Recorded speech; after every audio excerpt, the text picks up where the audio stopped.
What's going on, everybody? It's Nice Pants Lance. The day is finally here. We are taking a first ride on our now completed Triumph Rocket 3 Roadster. It's 2015. As you guys know, I was without a bike for a long time. If you've been keeping up on my channel, you may have watched the numerous videos that I took test riding other bikes to decide which bike would be coming home with me. So here she is. My 2015 Rocket 3 Roadster. It's got now 23,000 miles on it. But yeah, I'm gonna go over a few things, talk about the criteria that I was judging this motorcycle by when I bought it. So we're gonna be talking about comfort, performance, style, and price. It took me a second to remember. But before I get on this bike, I just want to talk a little bit about it. If you watched the last couple of videos, you saw me swap out the exhaust. You watched me tune the bike. Let's see, what else did I do? Oh, put 3 K&N filters directly on the throttle bodies. And yeah, so this bike is a 2300cc liquid cooled inline 3. It is now tuned, but it's got big dual disc Nissan front brakes with ABS, Nissan brake in the rear. It's got adjustable rear suspension, these cute little saddlebags. The backrest on it, and not the best feature, but this little thermometer that I believe is a Triumph thermometer. But I really like that for some reason. I am a little biased. I had a Rocket 3 before, and unfortunately she's no longer with us. I hit a deer at 55 miles an hour. So I do have experience with this motorcycle. It won't technically be my first ride. It is your first ride on this motorcycle that I'm riding. But yeah, she makes 143 horsepower and 163 pound-feet of torque. And I am very excited because these bikes are known to be very restricted. And now that she's tuned and unlocked, I suspect she might make even more than 143 horsepower and maybe more or less torque, but still massive improvements with a few simple mods. So oh, how could I forget, she's also got a car tire on the back. This bike is dark-sided, so we will be talking about that a little bit as well. First things first, the last video you saw of this motorcycle, we had just finished it up, and so you guys haven't even heard it with the new exhaust on. So I'm gonna fire it up so you can hear the exhaust.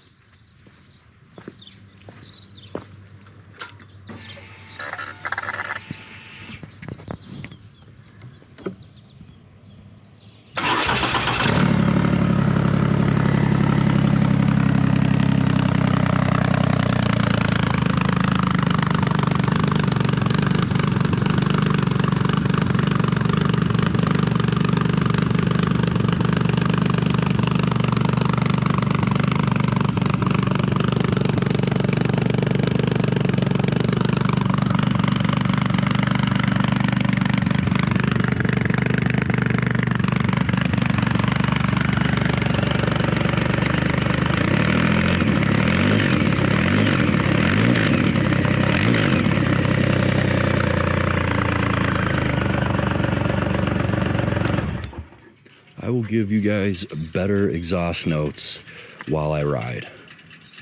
Very, very loud. As you can tell, the exhaust is pretty much straight through now. All right.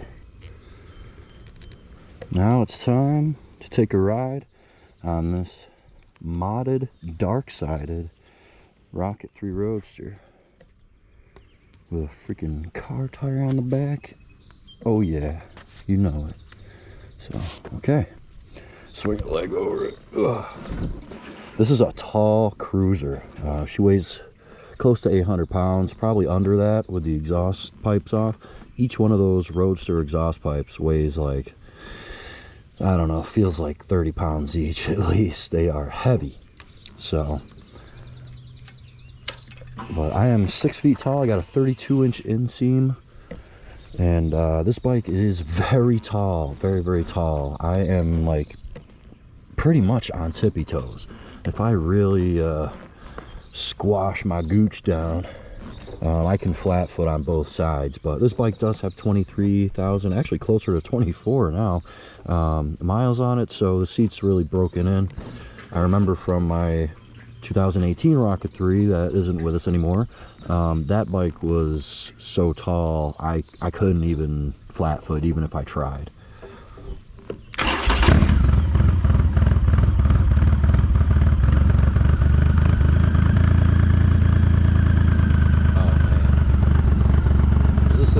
Sound like a tractor or what?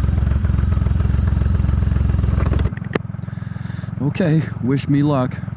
This has got a car tire on the back. Oh my god. Oh my god, I can't steer. I'm trying as hard as I can to steer and I can't. Why didn't I study harder in geometry class? Why? Nah, just kidding.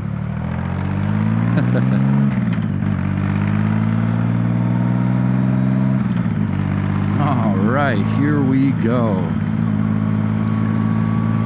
So, first thing we're going to talk about is comfort. Man, I feel like I don't even have to explain the comfort on this thing. This is a tall bike. It's got a huge seat, extremely plush. The tank is humongous in front of you. This really is just like a big battleship of a bike. It's very heavy, so it feels very planted. The foot controls are like mid-forwards, so they are definitely not full forwards. They don't have my legs sticking out, not like the V-Star that we featured on the channel. But yeah, these controls are definitely mid-forwards, so my legs are like kind of at a right angle. Feels pretty comfortable.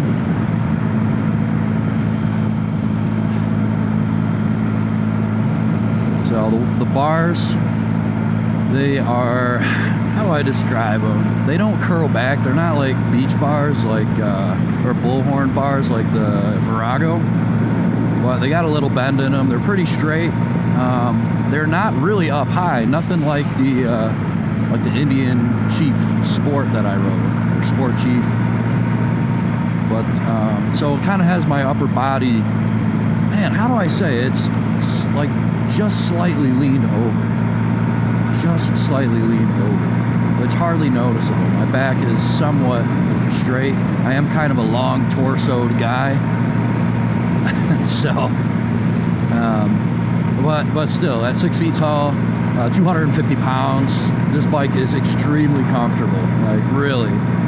And for how big this gas tank is, I feel like on a long journey I could just rest my arm right here and just cruise, you know what I mean? Like it is a very comfortable bike. If I extend my arms out straight as hard as I can actually get a slight lean back. I can actually lean back a little bit. So yeah, very nice braking too.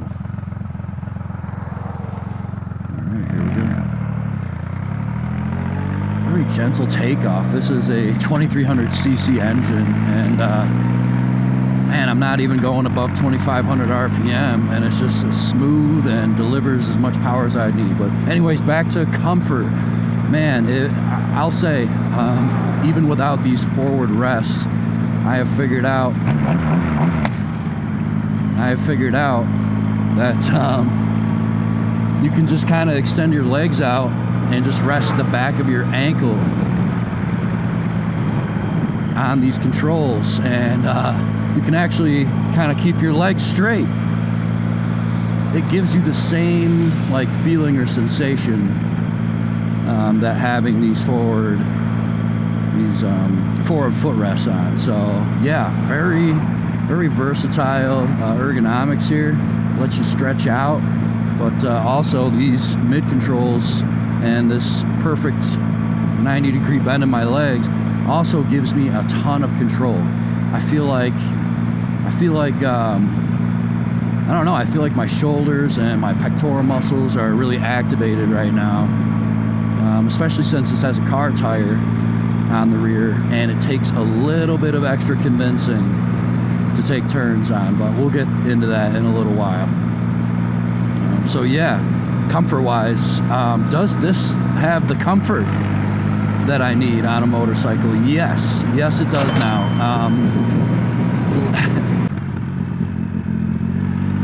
Look at that, I almost oversteered that turn with a car tire on the back.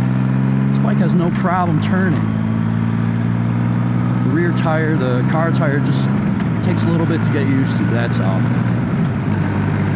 But for performance, this thing has 163 pound-feet of torque at a very low RPM. And so I'm in 5th gear. I'm in top gear right now. It's 5-speed. I'm in 5th gear, and I'm at 21 or 2200 RPM. And if I just crank it back, the thing accelerates intensely. I mean, it really pulls away, like intense acceleration. So, and that's in top gear at the bottom of the revs. All right, 2nd gear. Woo! Right up to 65.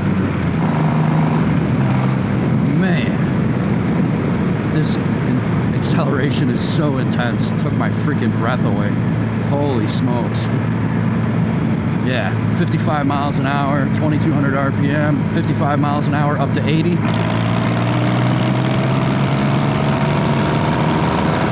Just like that. That's crazy. That's crazy. You would have to build a Harley up. You would have to put in some serious work to get some awesome, intense, low-end acceleration like that. Wow. Yeah, that's got a ton of torque. So handling wise, yo, I'm on a car tire right now. Look at that. The thing actually wants to go where you put it. I will admit, it takes a little bit more muscling around. Motorcycle tire and its radius, it gives you a very smooth transition all the way across its grip zone. So from the center all the way to the edge where it meets the sidewall. The rear tire on this has plenty of give to a certain degree. And then what happens is you kind of hit this wall, not a wall, but you feel, once you get to a certain lean, you feel a resistance. And that's basically the resistance you feel when the bending of the rear tire, the contact patch shrinks a little bit. The overall contact patch is the same, if not greater, than a motorcycle tire, but it's that change from wide contact patch to, smaller one, that resistance you feel that is kind of unnerving to a lot of people. Once you have some time with it, and this is a big bike and it requires a lot of muscling around anyways, but once you get used to it, you can scrape peg on Darkside of bikes. This has got a car tire on it. You can scrape peg 100%. And despite what you guys say, being in the USA, yes, insurance will still cover this. I've literally talked to my insurance agency, and yeah, it's going to be covered. It's a DOT approved tire. That's really all the law says. Like, they're not going to void my insurance because I have a car tire on this. That's ridiculous. So, all right, let's test some of that top end horsepower, shall we? We're going to go from 5th to 4th to 3rd.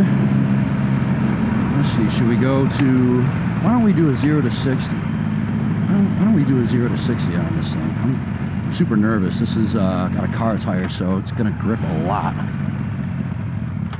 All right, 1st gear. Here we go.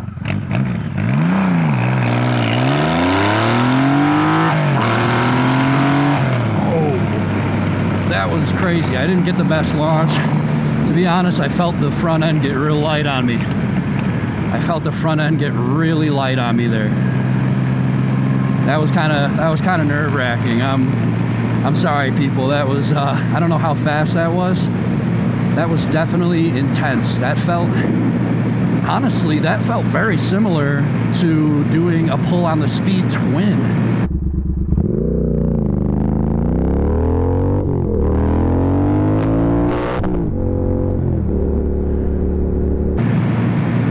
Which, that's a super quick bike, super torquey bike. I hit like I think I might have hit a sub 4 second 0 to 60 on that bike. This thing guaranteed would hit, this thing definitely does 0 to 60 in under 4 seconds. I don't know if I could do that because I'm such a crappy rider and I am nervous about doing wheelies and whatnot, but holy crap. Will this thing wheelie?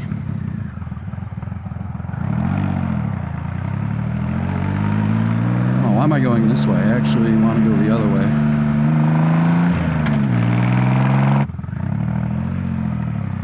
Look at that. This handles just fine. Man, I love the performance on this thing. The shifter is super light. It's, as Yammy Noob likes to say, this is a very snickety feeling gearbox. Gives you a nice click. It's not a clank. It doesn't, you know, it's not like a Harley or an Indian or a lot of bikes where it feels like you're dropping a piece of metal on the ground. This just kind of like the shifter feel almost feels just like the rest of the Triumph bikes. Just kind of like snaps right into gear. It's very, I don't know, it's a very light shifter feel. I will admit the clutch on this thing is extremely heavy. This bike is a 2015. It does not have their shift and assist clutch on there. That helps make their modern bikes have light clutches. The new Rocket 3, 2500cc Rocket 3, that bike is, the clutch on it is super light. Oh, there's a truck coming. After this truck, I'm gonna gun it. In third gear, 40 mile an hour.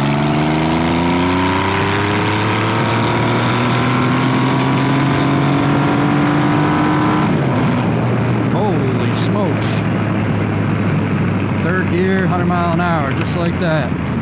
Incredible. That is intense acceleration. And gosh, it sounds nice. In low RPMs, it sounds kind of like a diesel truck, but it really does kind of sound like a diesel truck. But in higher RPMs, I don't know, man. This thing just sounds like a freaking plane or something. I don't know, it is wild though, the sound that comes out of this exhaust. It's got a super trap muffler on there, that's why it sounds so good. But whoo! So, yeah, the brakes on this are very nice. I can tell they need to be bled. That would kind of help with the initial bite of them. This does have 23,000 miles, so I can't expect the brakes to... I can't objectively rate these brakes as I would a brand new bike. I can't, it wouldn't be fair. But, goodness, yeah. So, alright, performance, what else? The suspension is very cushy. I have this rear suspension right in the middle. I'm sure if you tightened it up all the way, it would assist itself in the turns, but if you were carrying a passenger on you, you know, with you, it might not be the best. So I kind of just have it right in the middle, so I can still fly over railroad tracks. But goodness, you know, this thing just feels plush. It's got upside down forks in the front, non-adjustable, but they do all right. They do all right.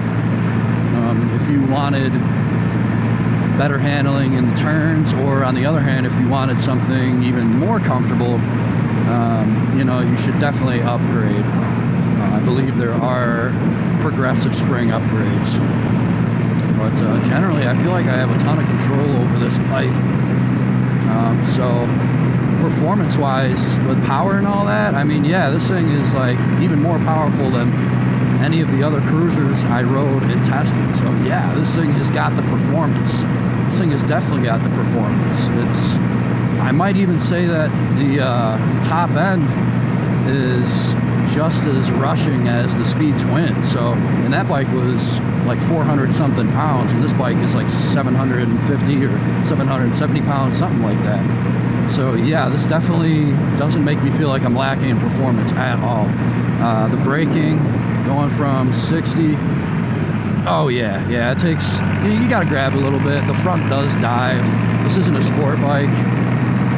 You could probably sort the suspension to handle itself in turns better.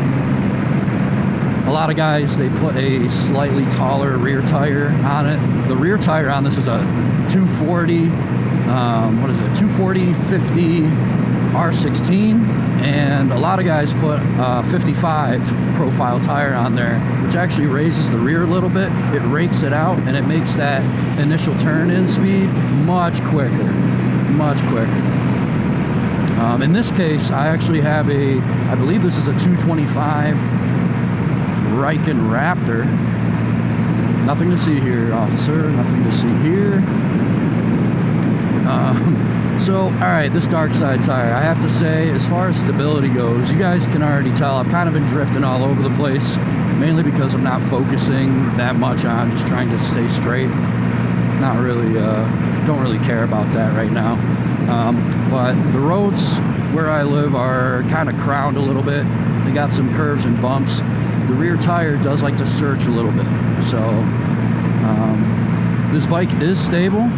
This bike is for sure stable, and it's balanced enough. But yeah, all of a sudden, every little inconsistency on the road translates up into the bike because of that flat profile on the back. So yeah, you definitely have to be aware of that. Like when I put half of my rear tire on this like raised strip right here, it actually, like, you can kind of see it want to throw me in the other direction. So but guess what, this is a muscle bike, baby. That means you gotta have muscles to ride this. You gotta have muscles, baby. Come on now, you gotta have muscles. So that's one thing you gotta understand with the handling and the stability and all that. This bike does feel stable. I can feel the contact patch, but at the same time, you do have to force it to stay straight down the road. You kind of have to go with it. You have to pay a little bit more attention to how tight your grip is on the bars. There's times where you're gonna have to loosen your grip on one hand to make a turn. So you got to be very strategic, and this bike is heavy. It's got a pretty long wheelbase. So yeah, you got to be very, very cautious and aware of what you're doing.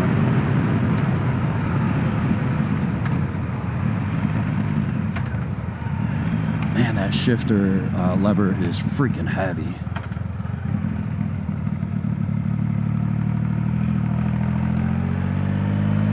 Oh, the roads are a little wet over here. You know what, I'm not a wheelie guy, but I wonder if this thing will pick up the front end. Oh yeah, hold on, let me get a good one. Oh yeah, holy shit. Holy shit, yeah. I am terrible at wheelies. I apologize, everybody. I apologize. But yeah, that last one, that came right up on me. This thing will wheelie. No, that was no clutch either. Oh, got my heart racing. That's no clutch. That is power wheelie in first gear. Just pulling the throttle back. Wheelie. Goodness. So yeah, performance. Does this have the performance all over? Yeah, it does. It's got the freaking braking. The handling is great because it's not so far. I'm sorry, because the center of gravity isn't as low down as a Harley or a Valkyrie. The turn-in isn't as quick and isn't as, like, I don't know, it doesn't feel as immediate, but it takes a long time before I scrape pegs. So I actually feel like I am better suited for twisty riding than cruisers are, like the other cruisers. So yeah, this has got performance all the way around, braking, all that stuff. It's liquid cooled, all that. I don't feel like my legs are splayed out. The tank is really big, but yeah, goodness. So performance, yeah, this has got the performance. It knocks it out of the park, and it sounds good too. Just 10% throttle, gives you this gentle pull away. It's smooth.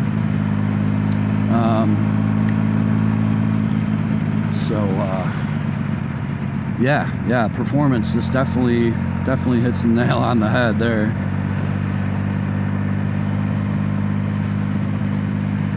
(2,000 RPM). You can just kind of cruise 35 miles an hour. I like that this has got shaft drive, so no chain maintenance.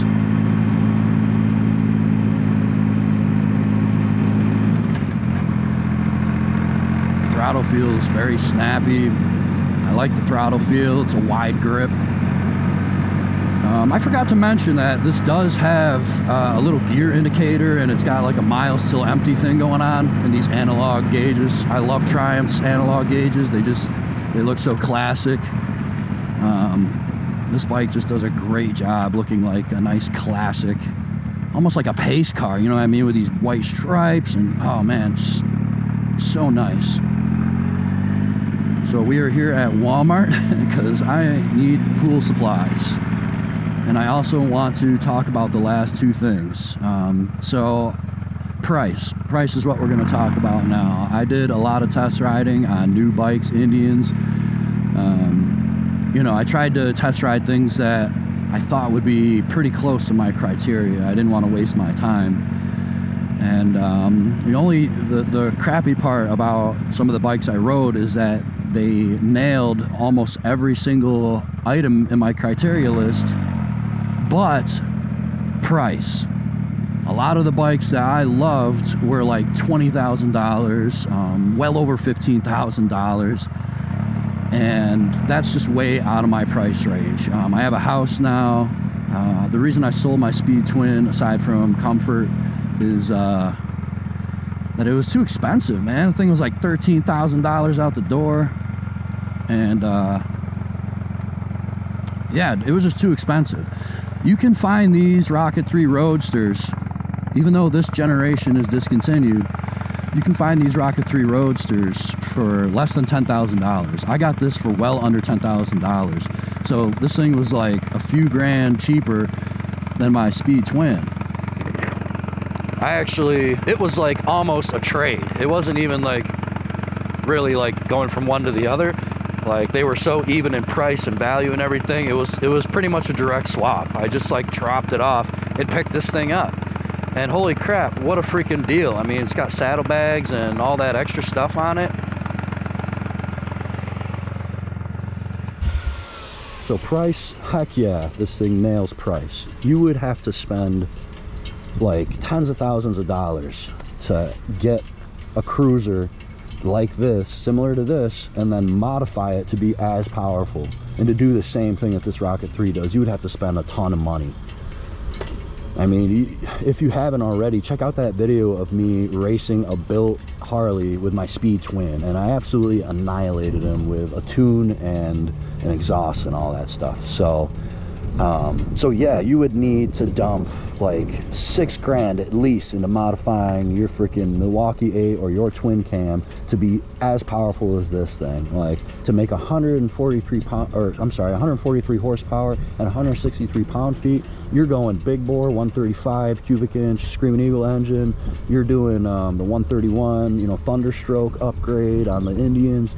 You're dipping into big money there, and this thing delivers so much power out the door, just like, and so easily unlockable too. With just a few modifications, you can just like add so much more potential and power to this. So it's just like performance per dollar figure for a cruiser like this is absolutely insane, incredible. What kind of value you get by buying a Rocket 3 like this. And reliability wise, I actually know someone personally that put 230,000 miles on his Rocket 3, and there's so many people with well over 100,000 miles on the Rocket 3. So yeah, this is definitely gold wing level reliable, or maybe close to it. There are a few inherent problems that these things had, especially the early model of first gen rocket, but really the engines themselves can last such a long time. And yeah, this is a great buy. I totally skipped one. I actually wanted to talk about style as well, and this is where my bias comes in. I had one before. Either you think these bikes are giant pigs, or you like the way they look. I honestly think it looks mad with the dual headlight. Like, I think it just looks insane. Like, this bike looks crazy, and with the car tire on there, it just makes it look even crazier. With this bear claw on the side, this freaking nearly 6.5 gallon tank. Thing's got like a 6.3 something gallon tank on there. It's absolutely huge. I would be surprised if this bike gets more than 50 miles to the gallon. I'd probably say like 40, or I'm sorry, like 30 or 40, depending on how hard you're romping on it. I've noticed already that if I am as gentle as possible and I keep the RPMs under 2100 RPM, which isn't hard, if I keep it there and I drive like a grandmother, I can actually get close to 200 miles to a tank. But otherwise, regular riding, attempting to do wheelies or doing poor wheelies, and you know, 0 to 60s and stuff, you're probably gonna get like 150 miles to a tank, 160 miles to a tank. So yeah, but otherwise, I'm sorry. Anyways, yeah, no, this is basically just looks like an engine with a motorcycle built around it, but it is very stylish. The curves look sexy in my opinion. This bike looks mean. So styling wise, yeah, I am biased towards bikes that kind of look like this. It's unique. It's not just another V-twin cruiser, you know what I mean?